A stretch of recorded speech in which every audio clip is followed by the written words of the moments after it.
Many people find it hard to let go of someone after death.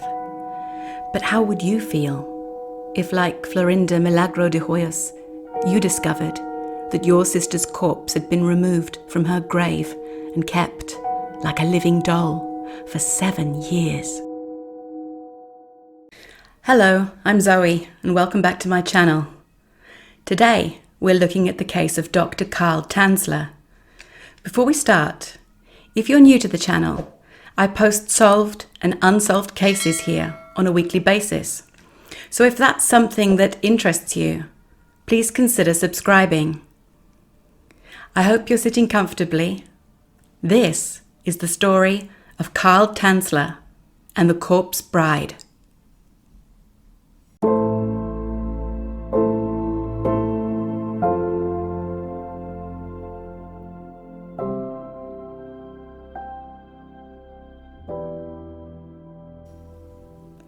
Our story starts in Dresden, Germany, in 1877.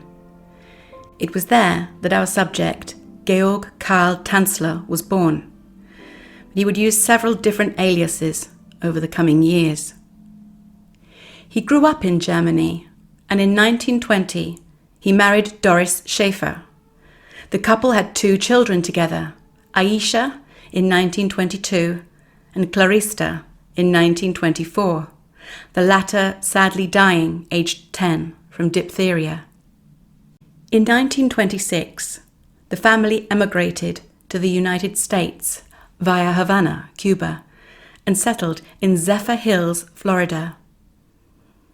After a time, Tanzler left his family and moved away, taking a job as a radiology technician at the U.S. Marine Hospital in Key West, Florida, under the name Carl von Kossel.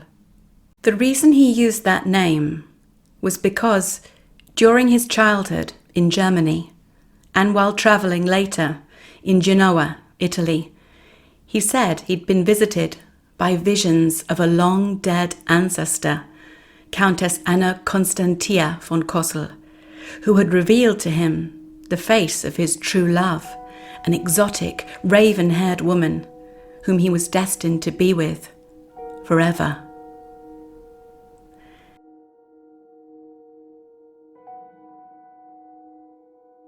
At the hospital, he regularly worked on the tuberculosis ward, and it was said that he showed no hesitancy and worked diligently with the patients in his care, even though tuberculosis was extremely infectious and an often deadly disease at that time.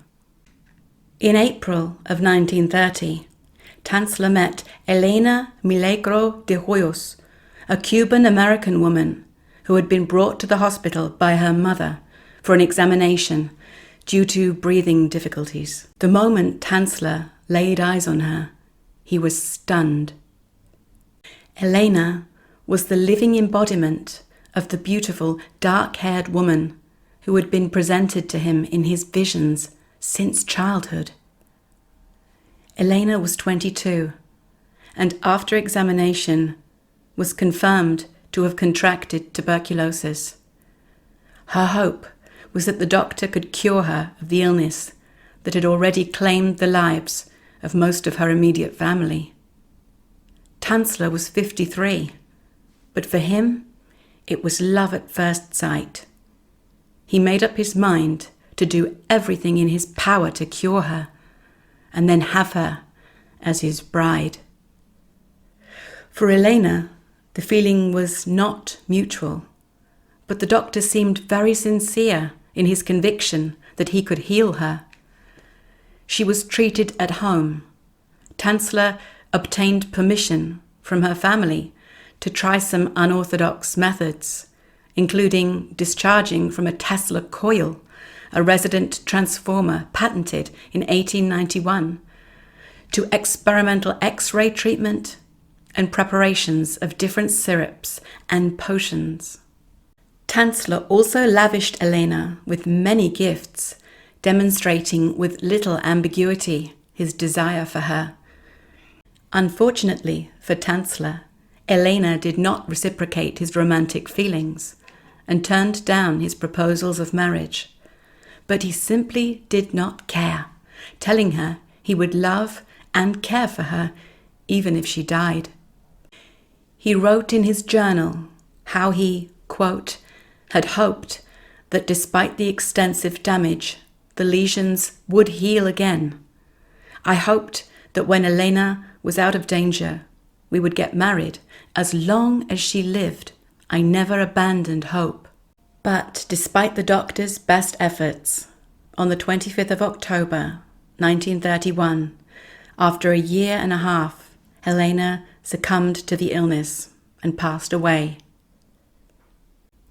A devastated Tanzler offered to pay for the funeral. He also obtained permission from the family to build an above-ground mausoleum in the Key West Cemetery. He had her coffin lined with formaldehyde and other preserving agents, and kept the only key to the mausoleum himself.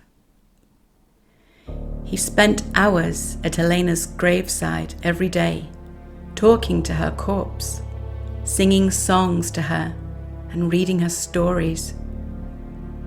He claimed her ghost would appear to him when he was inside the vault. These visits went on for over 2 years.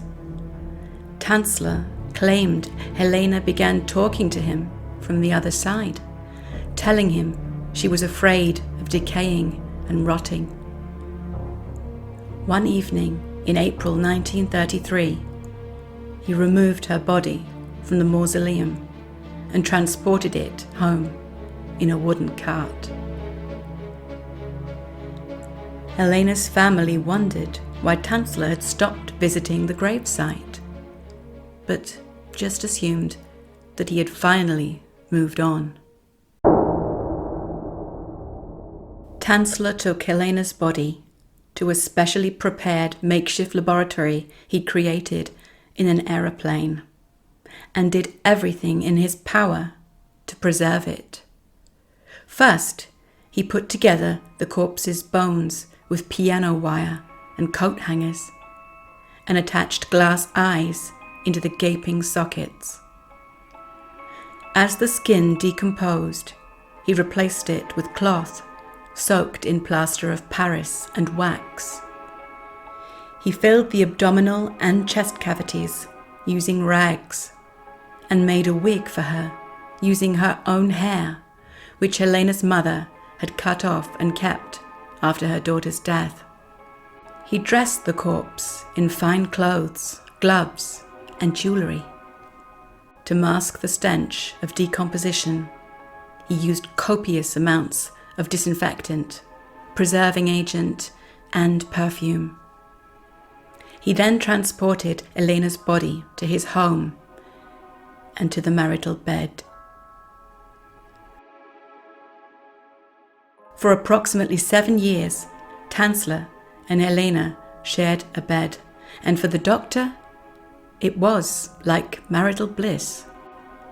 It was reported later by 2 physicians that attended the autopsy that a crude paper tube had been inserted inside Elena to facilitate intercourse, but sources for these claims remain unsubstantiated. By this time, Tanzler's behavior had become so erratic that he was fired from his job at the hospital. Nosy neighbors who peeped through his windows saw him dancing with the figure of a woman. Some described it as a large doll or a mannequin. He managed to keep Elena's body in his home for 7 years without being discovered. However, by October 1940, Elena's sister, Florinda, had heard rumors from many people about the doctor's odd behavior, and wanting to find out the truth, she visited him unannounced at home. She uncovered quickly his horrifying secret and called the authorities. Tanzler was arrested and detained. He was charged with wantonly and maliciously destroying a grave and removing a body without authorization, but the statute of limitations for the crime had expired. A psychiatric evaluation by the court found Tanzler to be mentally competent. After Helena's corpse had been recovered, it was examined by physicians and pathologists, and then put on public display at the Dean Lopez Funeral Home, where it was viewed with morbid curiosity by as many as 6,800 people who paid $1 each to view it. In 1944, Tanzler moved to Pasco County, close to Elena's grave, where he wrote an autobiography that appeared in the pulp publication Fantastic Adventures in 1947 and was called The Secret of Elena's Tomb. Strangely, public feeling at the time was in favour of Tanzler. He was viewed as a sympathetic figure, a tragic romantic who had lost his beloved to a cruel fate. Despite everything, he still clung to the memory of Elena, recreating a life-sized effigy and death mask of her face to replace the confiscated cadaver. He died alone in 1952 at the age of 75. His body remained undiscovered for 3 weeks.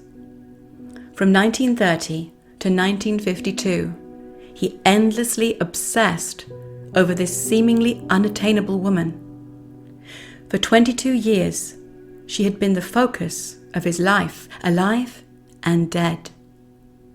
To some, it was seen as the ultimate tale of unrequited love and tragic romance. But to most, it's a story of violation, delusion, and obsession. One thing is certain: the former corpse bride is finally now at rest. And that's the conclusion of this story. Thank you so much for watching. Also, if you enjoyed hearing about this case and haven't yet, please like and subscribe for more. What do you think about Tanzler? Was he a hopeless romantic? Or rather, a man in desperate need of mental evaluation and assistance? Once again, thank you for your support. And I'll look forward to seeing you again in the next one. Bye.